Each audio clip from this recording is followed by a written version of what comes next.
I wanted to go to the issue specifically of immigration, to turn to a clip of Senator Bernie Sanders addressing his plans for immigration reform.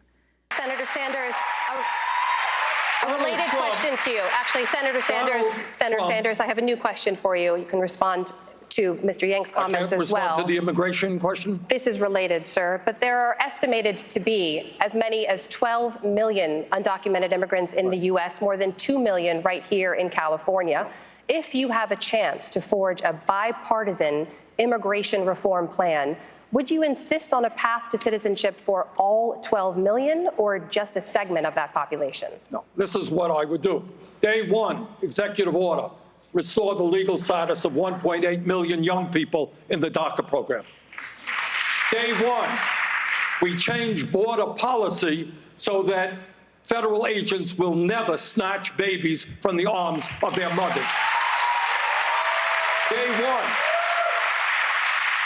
Day one, we introduce bipartisan legislation, which will in fact be comprehensive, which will result in a path toward citizenship for all of the 11 million who are undocumented. That is what the people of our country want. That was Senator Bernie Sanders answering the question of PBS moderator Amna Nawaz, who's the first Muslim American to moderate a presidential debate.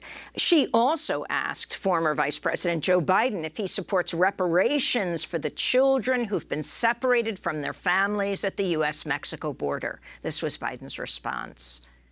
Vice President Biden, do you support reparations? Look, let me, since I haven't spoken on this, got a chance. Number one, the reason we're the country we are is because of immigration. We've been able to cherry pick the best from every single continent. The people who come here have determination, resilience. They are ready to stand up and work like the devil. We have 24 out of every 100 children in our school today is Hispanic. The idea that we are going to walk away and not provide every opportunity for them is not only stupid and immoral, but it's bad for America. They are the future of America, and we should invest in them. Everybody will benefit from it, every single American, and you should get used to it. This is a nation of immigrants. That's who we are. That's why we're who we are. That's what makes us different, and we should invest in them. Erika Andiola, Chief Advocacy Officer for RAICES, the Refugee and Immigrant Center for Education and Legal Services in Phoenix. Can you respond to both of these issues? Yeah, absolutely. I would say, first of all, that I'm really happy that immigration came up this time around. In the past, few debates, the issue didn't even come up, and if it did, it was, a very tiny question to Elizabeth Warren that didn't really get much of an answer as much as we needed.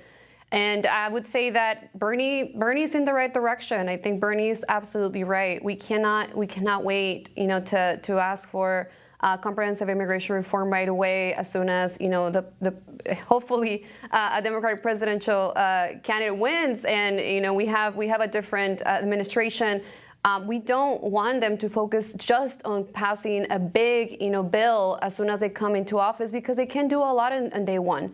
And that's what Bernie said. On day one, he would do a lot of what he can to change the policies that first the Trump administration has enacted, but also that the Obama administration had also had in place, deporting millions of people. And so at the same time as this was happening, there was immigrant rights organizations outside of the debate pushing for what we're calling the Migrant Justice platform. And it's really a push for a new direction on immigration, that we're not just stuck talking about, passing this big bill as soon as, the Democrats get elected, because Obama did that. He promised this really big bill, and he also deported a lot of people. And so we need a new direction. We need day one, as Bernie said, we need executive action, and we need the Migrant Justice platform to be enacted as soon as possible.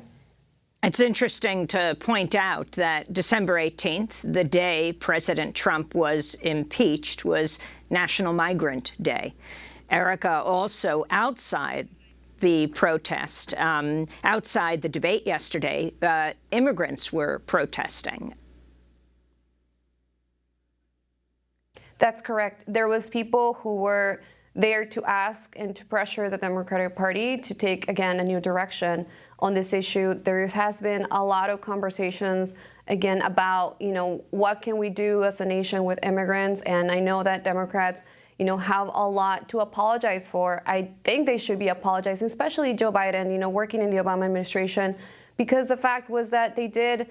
Of course, they gave us, Obama gave us DACA because we pressure him so much as undocumented youth and dreamers. But, a lot of people also got deported. There were millions of people who got deported, and this was a Democratic president. And so we need, again, a promise from Joe Biden and from other candidates that they're not going to do the same, and that they're going to push for all the policies that Trump has enacted right now that has hurt so many people to be undone, and all the harm to be undone. But also, yes, of course, reparations to the children who were separated, and make sure that we bring back all the people who were deported unjustly under the Obama administration and the Trump administration.